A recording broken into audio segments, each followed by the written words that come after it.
చందమామ మనకందడని ముందుగానే అది తెలుసుకుని చేయి చాచి పిలవద్దు అని చంటి పాపలకు చెబుతామా?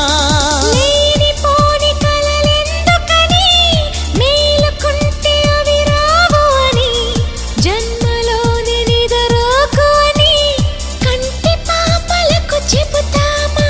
కలలన్నవి కలలని నమ్మనని అవి కలవని పిలవకు కలవమని మదిని